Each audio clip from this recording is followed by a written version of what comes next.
Michelle, as we were preparing our notes for today's video, the Big Ten decided to break some breaking news and announce that they are returning, as they say, to play college football this year. In their official tweet, they said that they're looking to return on October 23rd to the 24th weekend to resume play. What do we need to know about the Big Ten's return to college football?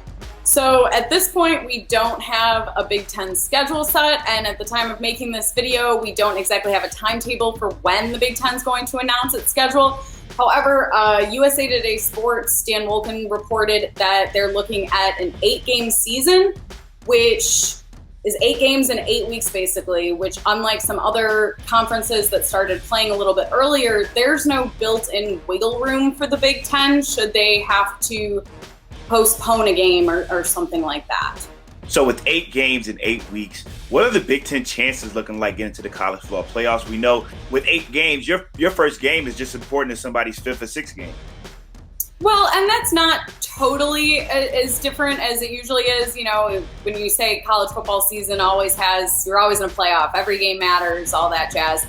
But you're right. And as far as the playoff chances go, the Big Ten should be eligible for the college football playoff. They need to get that conference championship in, which they're looking at December 19th right now if the college football playoff committee is going to announce the 4 teams in on December 20th. Again, no wiggle room there.